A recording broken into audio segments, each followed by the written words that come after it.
animator actually wanted something different where it was a material that was actually morphing at the same time. It's, you know, some cornstarch and water ball that's actually changing shape as it falls down to the ground, and it's going to give a much different feeling than simply a ball moving down.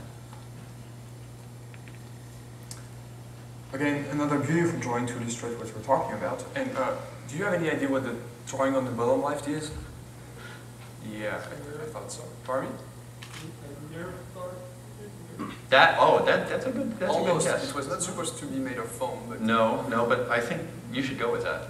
Like, okay. Yes. He intended a Nerf dart. That's it's totally a Nerf dart, like stuck in a wall and vibrating after you just shot it at the wall. Exactly.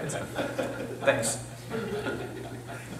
So follow through and overlapping action. This rule is interesting because it has two purposes. The first one is to make the animation more realistic. So think about an animal or a human being. You know, we have legs and arms and stuff everywhere, like hair, except if you're Chet, hair doesn't really move. This is actually a toupee. But we have all these things attached to our body. Even the clothes are kind of part of us. But when you move, all those things do not move at the same time. They do not move in the same way. And you can actually see that very often if you look at modern video game, or if you go in slow motion in movies. If you see someone running and then stop suddenly, you will see the clothes keep moving after the person, the human being, has stopped moving. And in cartoons, they usually have to do the same with the tail of an animal or their long hair, things like that. So by moving all those parts of the bodies, at different times and different speeds, they're able to convey more realistic animations. They also do that. I mentioned this example of Snow White, when you have the dwarves and they have like all this flesh like dangling from their skull. And something that they do a lot in cartoons is apply the notion of drag. So basically the idea is that your flesh is attached to your skull but doesn't move exactly at the same speed because it's not one solid body. And that's what they call the drag. So very often in the cartoon, when a character moves his head really quickly, the flesh will follow after the actual skeleton of the character. The follow-through is also used a lot to convey different information when the animation stops. So if you have, so for instance, there's this awesome example of a golfer swinging at the ball. If he swings at the ball and finishes his action like perfectly normally, then it's probably someone who knows how to golf. But if he hits the ball and keeps turning it around in circles, and that's probably what Donald Duck does in his cartoons, then that means he's a really bad golfer. The animation started the same, and at the end of the animation, the follow-through, because the follow-through is different, you get a very different meaning for the animation. The last thing that's part of this rule is something called the moving hold. It's when in cartoons they want to stop the animation because they want anticipation. For instance, if I'm about to sneeze at Chet, I could go like, but instead of freezing the frame, instead of stilling the action entirely, they keep animating some things. So if I'm about to sneeze at Chet, I go like this, and you will see my eyes keep opening, and you will see my my mouth keep opening. You will still see some part of my body being animated. Because in cartoons, you never want the animation to be frozen. It's just unnatural. And actually, if you look very closely, again, at movies where you can go in slow motion, you will notice that even when somebody is standing still, there's always something going on. Like their eyes are moving, or the parts of the body.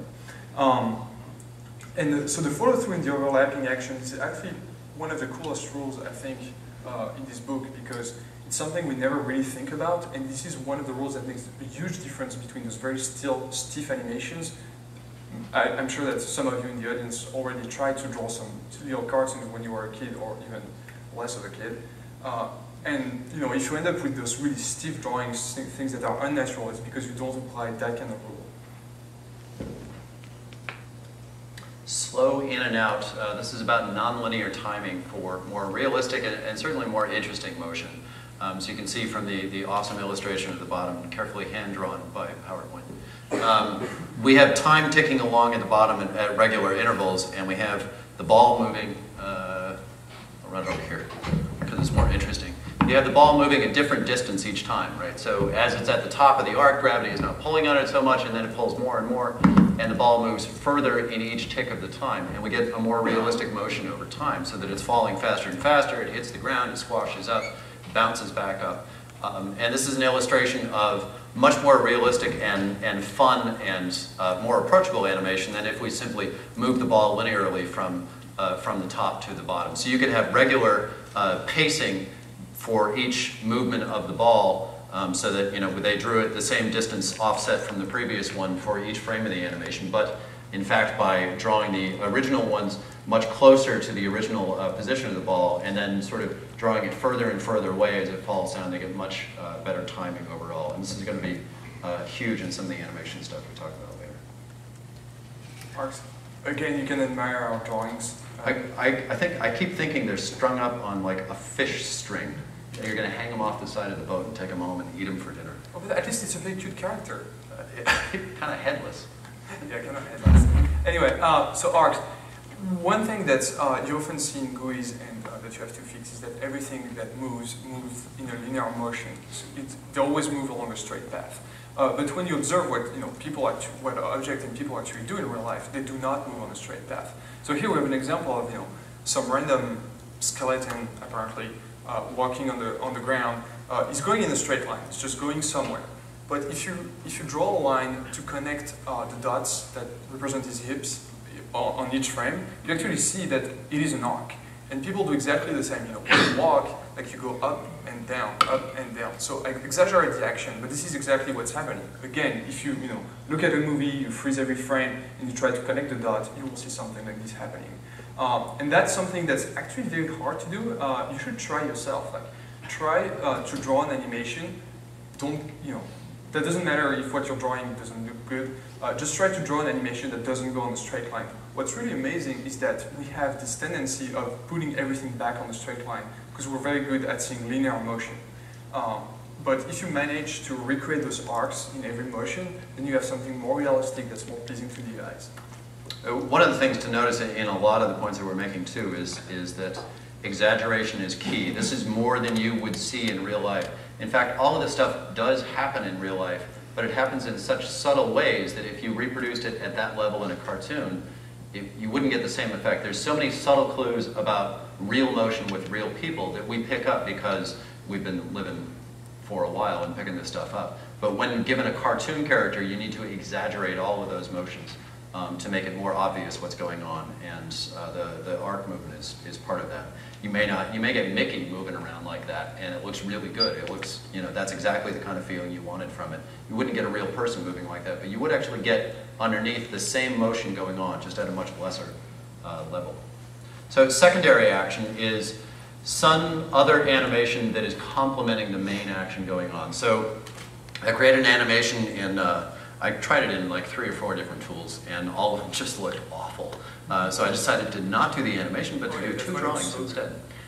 So I did an animation of a rocket on a space field, or at least that's what I thought it was. And it's the rocket moving along against the star field, or maybe the stars, the rocket is still and the stars are moving. The main action that you want to convey in that scene is that the rocket is actually moving. It's moving from some point to some other point.